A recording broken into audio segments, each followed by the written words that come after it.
I got my h, I got my k, and so I now have this equation. This is just the vertex form. Destiny asked you a question in her small group. What do we do with this 1? Well, do I need to show multiplication by 1? Well, it's understood to be 1 if you don't put it there, right? Right, so I don't need it there, and that's something we want to be aware of.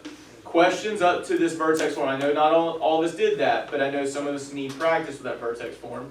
What are your questions up to here, though?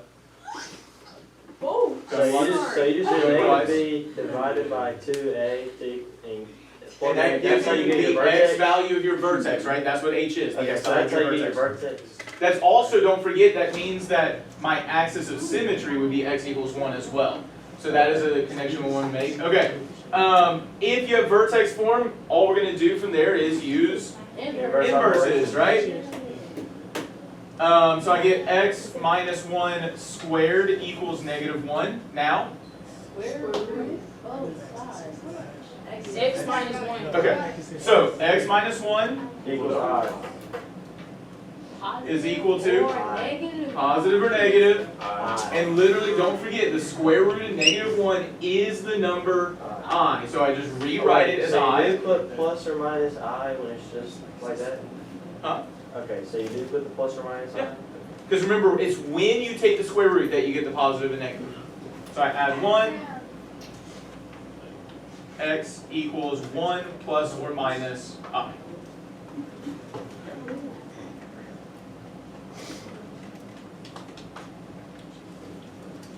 So, questions about the vertex form before we get to quadratic formula? Huh? That's what we're about to look at. Okay, you talking about using this method?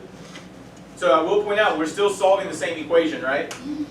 So should we get the same answer? Yes. Same solution, right? Because remember, the solution is what makes the equation True. true. The method we use should not affect whether we get the same solution or not. Okay, so let's look at this. That's part of the reason why I wanted to talk about these two different methods. I get square root of negative 4. Once you get more comfortable with this, you can skip this step. But the square root of negative 4, meaning that I wouldn't show the breaking down once I get more comfortable. But for now, break it down. I know that I want the square root of what number? Negative 1. Negative times 1. 4. So I'm going to rewrite it square root of negative 1 times 4. Once I have that, I can separate into two radicals, the square root of negative 1 times square root of 4. And Leah asked a great question earlier. If you've noticed, I always write the real number first and then the I for the imaginary number. That's traditional. And so even though right now I have the square root of negative 1 first, I'm going to write this as 2I. Okay? So the square root of 4 is that 2. The square root of negative 1 is that I. And this should make sense in the sense that, hey, what's 3 times 2? 6. Can I rewrite that as 2 times 3? Yeah. The order that you write that multiplication in does not matter. Okay? And that's all it is. I'm switching it to be that more traditional thing here. From here, though, it doesn't look exactly the same as to what we did, or what we got earlier. Divide 2 by It just ends up being. But if I divide, now here's the thing you need to remember. Division, just like multiplication, has what property? Division, just like multiplication, has what property? Added. Say that louder. Distributive property. You don't have to show this, right? But we want to remember that division, just like multiplication, because all division is the inverse of multiplication. Can't you rewrite division as multiplication? Yeah, reciprocal. We're using the reciprocal, exactly, right? And so we would want to recognize that it has a distributive property. So 2 divided by 2 is 1, plus or minus I. Man, I got you didn't write it mine. Why do you have to do all that? You just left it at 2I. Yeah, I got 2I. I only wrote part of the problem. I didn't even write this. I was just showing you how to go from the square root of negative 4 to 2I. So why are we dividing again? Huh? Why are we dividing Because again? Because I got 2I. Because what's that right there? A division bar, we already divided, so you get 2I. We never divided. My guess is you wrote this 1, didn't you? No. No. I had 2 plus or minus the square root of negative 4 over 2, right? Okay. So. Say that one more time. plus or minus the square root of -4. Divided by 2. 2. Yeah, 2, okay? So then the square root of -4 is 2, so you got 4 over 2. No. Well, no. This 2 plus or minus square root of negative 4 becomes 2 plus or minus 2i. Yeah, that's what I got. Did so when you solve leave your that, division by 2 in there though? yeah, and then when you solve that, that's 2i. No. How is 2 divided by 2 2i? Plus 2 is 4. Oh, You know- pause. No. We're You can't divided. do That's where you Hold on. messed up at. That's where you messed up. I'm glad you said that out loud. What's happening between 2 and I? It's being multiplied. They're being multiplied. I mean, yeah, that. Can you add before you multiply? No. So those are not like terms. They're already together though. Listen to me again. No. Those are being multiplied, right? Can you add before you multiply? Think about it, the idea that they are not like terms. That's a real number. That's an imaginary that number. separates them You physical can't from put real numbers with imaginaries when aading and subtracting. So it's 4 times I then? Wait, No, this that's is what a you addition tried to do. subtraction, What? separate terms. Where You you get 4 cannot from? do 2 plus 2. You have to use the distributive property. 2 divided by 2 plus or minus 2i divided by 2. Now when you do it like that makes sense. I wonder why. Yes, Tori. Okay, so I see how you got 1, but what happened to the other 2? Remember, division is distributive, Okay. right? So I divided this 2 by 2, and I divided this 2i by 2. I That, divided everything by 2. It has a distributive property. I'm dividing everything in the numerator by 2. that 2 is Does still that explain your imaginary. idea or your question? Say again. That 2 is still imaginary though, ain't it? Because it ain't been multiplied by Madison. Or divided by 2. Leave I I'm alone. not asking. Okay. For Exactly. real. Madison, people are literally trying to explain it to you, and you're choosing not to listen. 1, that's the opposite of active collaboration. 2, it's you being disrespectful. You gotta quit that. Okay. So,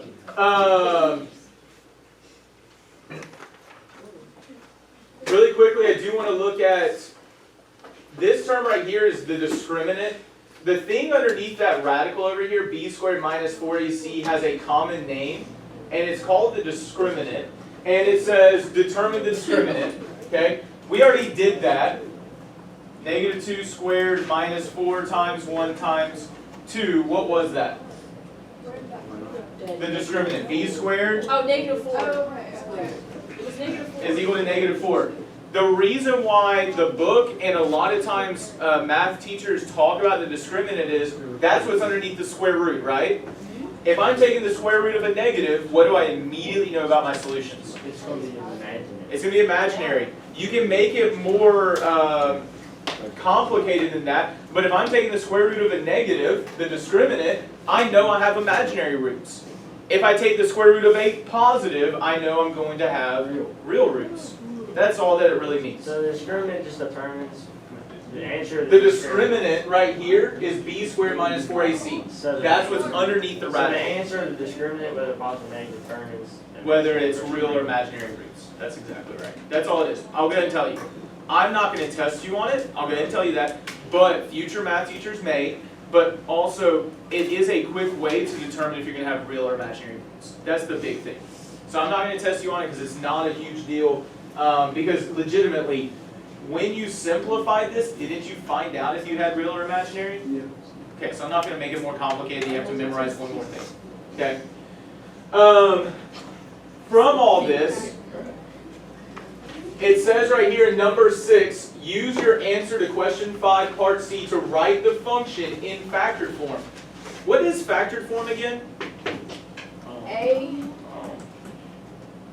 Is it A? A, X minus C, X minus X minus C. Oh, well, we're not doing. I'll look at that. I thought it was. Mr. Kinnear, we're not doing C. We did C. C is solve. C is on the right side of the board. Isn't that what we did over here, solving? Oh, yeah. Yeah. Sorry, I just put it in the wrong spot. That's fine. That's fine. What I will point out about D is you already know the answer. How could you check your solutions? Put it in. Substitute it back in and see if it makes the equation true, right?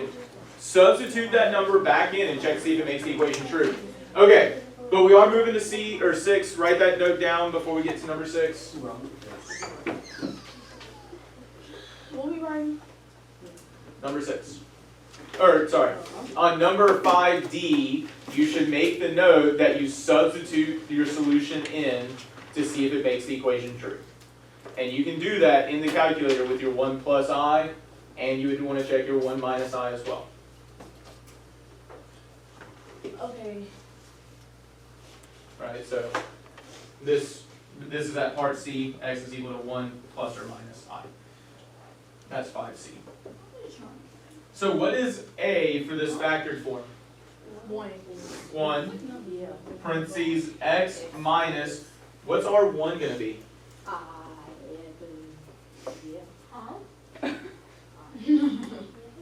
Two. Okay, Oh. What's our 1 again? Negative. So what we're trying to do is rewrite this, the function we were just working with in factored form. And so we need a times x minus r1 times x minus r2. Here are the zeros that we found, the solutions. So what is r1 to go right here? Because y'all are just saying numbers, but then we say x equals 1 plus or minus I. 1 plus I. So 1 plus I. That's one of my roots. And the inverse on the next root. So then it would be x 1 minus I, or plus. X minus 1 minus I. literally just take it as it is, right? So that's the same as 1 plus I, so I subtracted 1 plus I, and then I have 1 minus I, so I subtract 1 minus I. So remember earlier how you said, hey, we could substitute it into the equation to see if that value makes the equation true? Yeah, I'm asking. Remember, before for part D, we said, hey, we could substitute those solutions in to see if they make the equation true, right? Yes, sure. Canty, what's your question? I got one. Okay. Exhibit case. On 5D, we can substitute our solutions in to see if that makes the equation true. But right here, we now have a factored form of that standard form. So how could we check to see if our roots are correct? Substitute. Possibly. Graphic. Remember, so my focus was we have a factored form of that original standard form. Could I graph both of them to see if my roots right here are correct?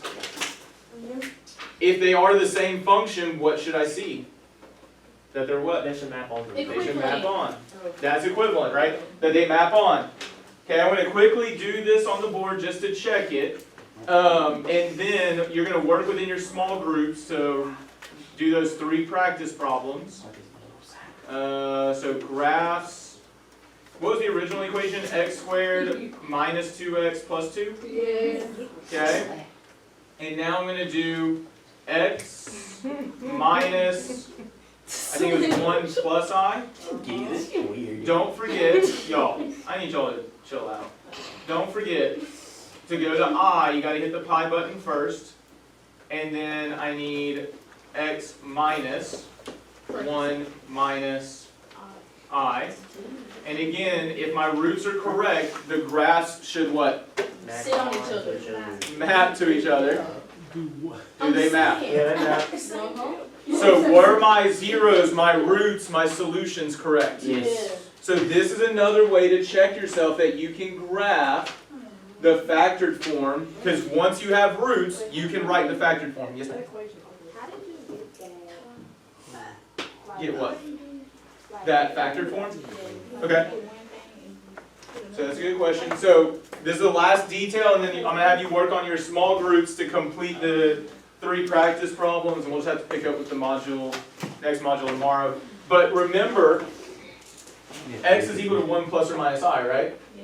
So this is R1. This is R2. Those are my 2 roots, even though they're imaginary.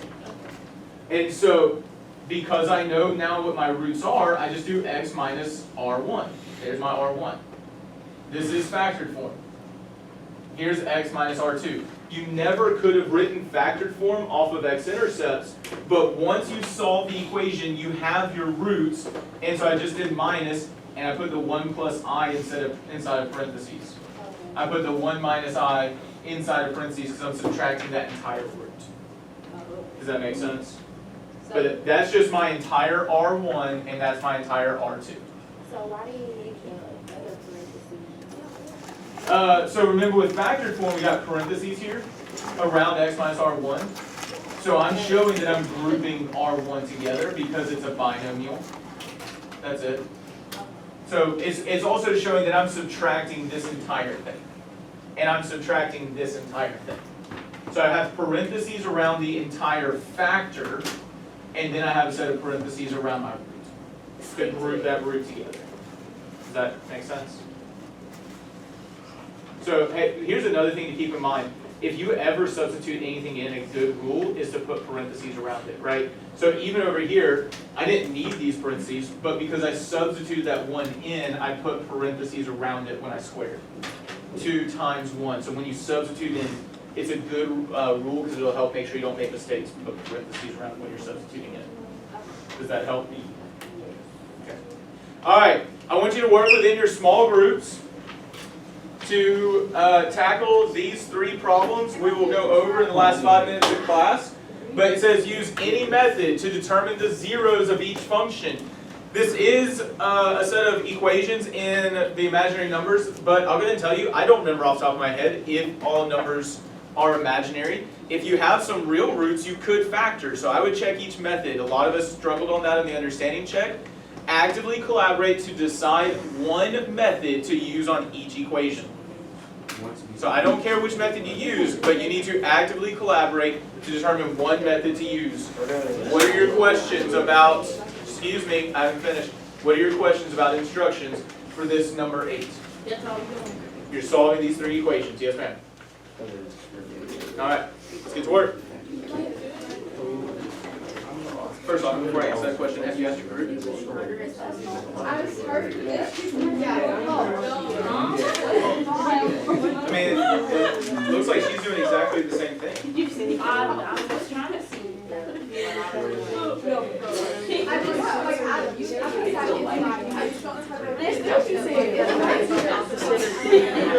So, okay, let's all look at this together. Negative b divided by 2a. So we're using vertex form. We already started on that, but y'all need to justify it together. So you got x equals negative 2. What did you get? So you all need to hash it out and discuss which one you think is correct. So investigating case, so negative b, you both got an 8. Divided by 2 times a, you get 2 times 1, you get 2 times 8. See how we compare these? That's how we actually collaborate. You said, like you think you found a mistake? Okay, so see how we actively look at each other's ideas and talk it through. We help each other find mistakes. Talk with each other first before I answer questions. Okay,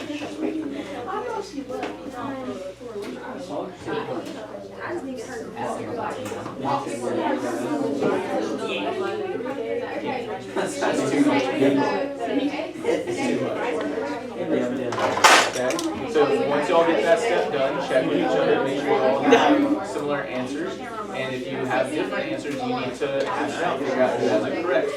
But talk about it together first. I'll get it after class. Okay, so we all use vertex form here? Or not vertex form, quadratic formula? They don't want to. She wanted to one of each. And that's fine. But so do quadratic formula together on this one, but then let's do vertex form on a different one. I will point this out. Look at B and C. Would vertex form be fun on B and C? Why do you say no? Because I'm asking that question? I just know it's not going to be fun anyway, so I don't know how to do it. But vertex form starts out with x equals negative b divided by 2a. So here, the opposite of b would be 2 divided by 2 times 2. Yeah, it's going to give us a fraction, right? So I probably wouldn't want to use vertex form here. Here, the opposite of b would be 4 divided by 2 times a would be negative 6, which you should show that each time. I'm just speeding it up. Again, I'm getting a fraction. I probably would not use vertex form here. I might use vertex form here and quadratic form for the others. Be strategic so you get practice. You can't just say, hey, I don't know how to do it yet, so I'm going to quit on it.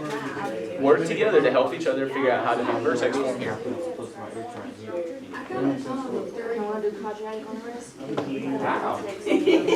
How's the active collaboration going for us? Very active? Everyone's talking to stuff. If you do matter.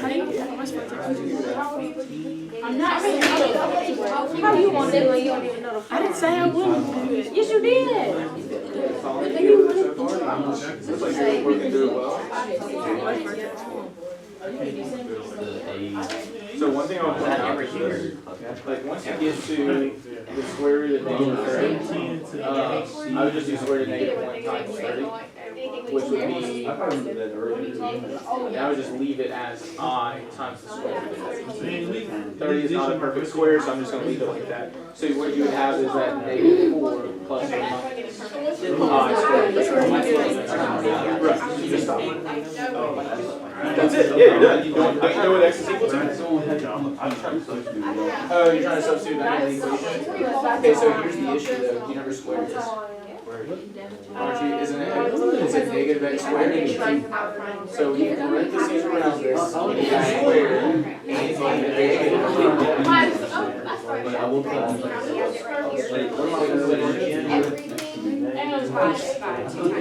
Do you still have that? Yeah. So you just have it. That's fine. No, do you still, you're looking for the square root. That's really good. I would do, you still have it. Plus.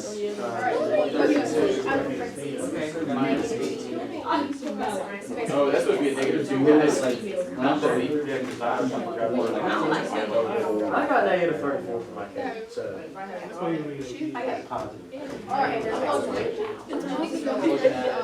It should have been a negative 2.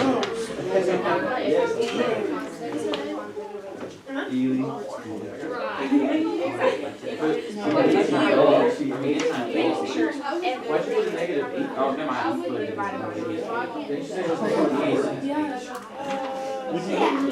So negative 4 squared equals a negative there minus 8 times negative 4. Oh man, we need to check our answers again. And then you put times negative 18 instead of minus 18. That is rough, isn't it? So like once you got vertex form, you were solving it. Like, you need to make sure you get your vertex form right.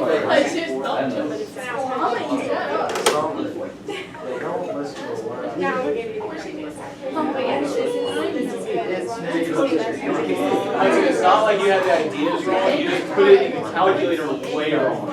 Yeah, I saw that.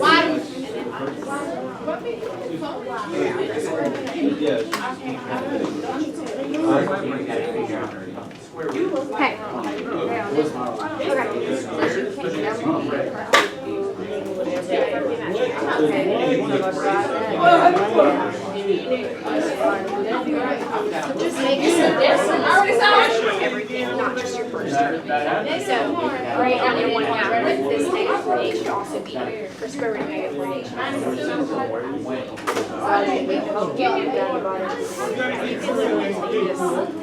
And the vertex and I think negative 48 will simplify.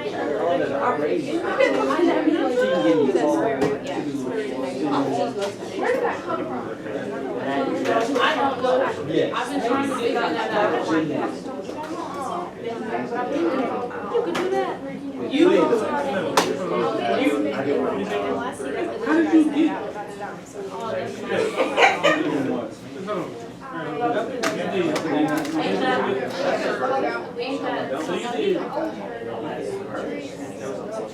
I've never had a dog in my life. You gotta do negative. That's all that. I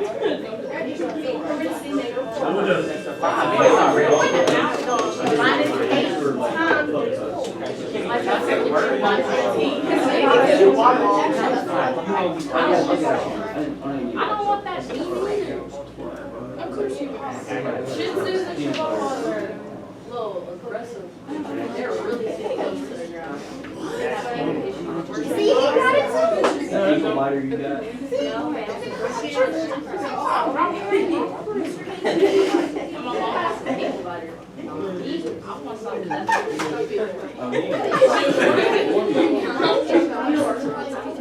Thank you. Thank you. Thank you. Last couple of minutes to wrap up.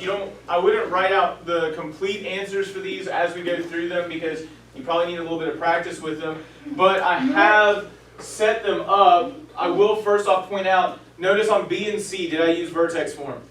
No, you use quadratic. I use quadratic formula. If you do the vertex on B and C, what do you get? What kind of number do you get for H? Fraction. Get a fraction. I would not use vertex form there. But vertex form here is nice and easy.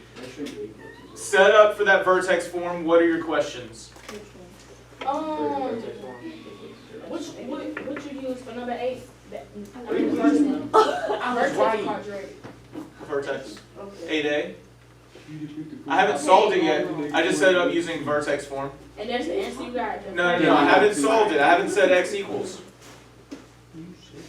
Okay. Okay? I have not said x equals yet. Okay.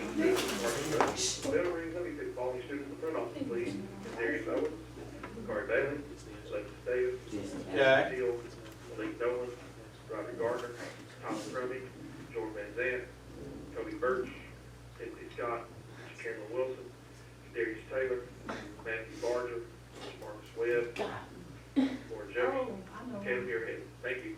Okay, so, hey, pause and listen. Okay, one of the biggest issues I saw was that some of us just put a value into the calculator incorrectly or substituted into here incorrectly to get K. Please hear me very clearly on this. If you make a mistake getting a number but the rest of your work is accurate and mathematically sound, will you still score okay? Yeah. Yes, because you are still showing me that you understand how to get... You're still showing me you understand how to get vertex form. You're showing me you understand how to solve from that point in vertex form. But any questions about that vertex form if that's the route you went? What's your question? Okay. Make sure that you note. Hey guys, we have 2 minutes left. Don't pack. Just make sure you note that A is what kind of number? Negative. Right, A is a -1, so you needed that negative there. How did you get positive 4? I said earlier negative 4. So I said negative 4. Yeah, that is negative 4 when you write it in Right, you get x equals -4, but remember it's x minus h. How you got 2? I substituted in. Yeah, where did you get -2? Remember, I'm going to look at f of -4, and I'm going to make sure I'm careful about substituting it in. That's it. Okay? Did you substitute it incorrectly? Excuse me, we're still having a whole class discussion. Y'all need to stop and pay attention. You just need to be careful about substituting it in. Make sure you pay attention to your negatives. Like once you hit enter, look again at what is there, because that is not what you had. You did not put a -4 right there. You did -8 times 4. You've got to be careful. Yes, Max? What's this supposed to look like after you square both sides? Square root of both Square root of both sides. I was about to show the answer. X is equal to -4 plus or minus I square root of 2. That's your final answer there. What are your questions about the setup for the quadratic formula on B or C? I did not finish, but I set it up at least. Yes, Corey. I keep messing up how to put it in the calculator. Just be careful. Notice how remember I said this earlier. Put anything you substitute in parentheses. Are you putting the square root, or are you just putting what's under the square root? Okay, let me check on yours. I feel like there's been some good learning today, but what are all of you? Or don't you dare. So, we do not have any homework assignments tonight unless you want to go ahead and start on your Mathia review to get ready for the 9 weeks exam. You also need to check and make sure you can get on to Mathia through Carnegie Learning on Clever. Let's hop ahead.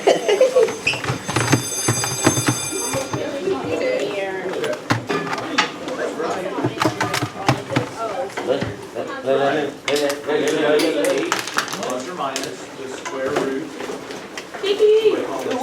Your quadratic function. Minus 4ac. You missed it. That's why you did quadratic. You do that. Now you're below on the board. Check it every time. Tan and b plus minus 4ac all divided by 2a. That's why over here, the discriminant was b squared minus 4ac. The discriminant is what's underneath the square root. So let's change that to a minus. That's what you should have had, the square root of -8, all divided by -2.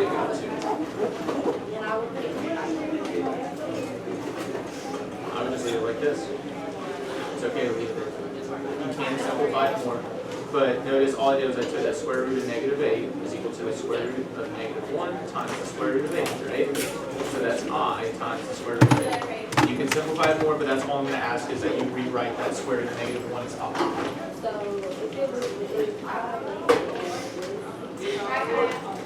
See you later. If you left it like that, isn't that, so like I should have put x equals, but literally that's what x is I'm equal gonna to, go cry right? in my second And you can split it up as x plus I square root of 8 divided by 2, -2, and x equals 8 minus I square root of 8 divided by -2. Notice it's just two different roots, right? And you could put that in the factored form and graph it. You could substitute that in. It's an ugly fraction, but you can make it work. Okay?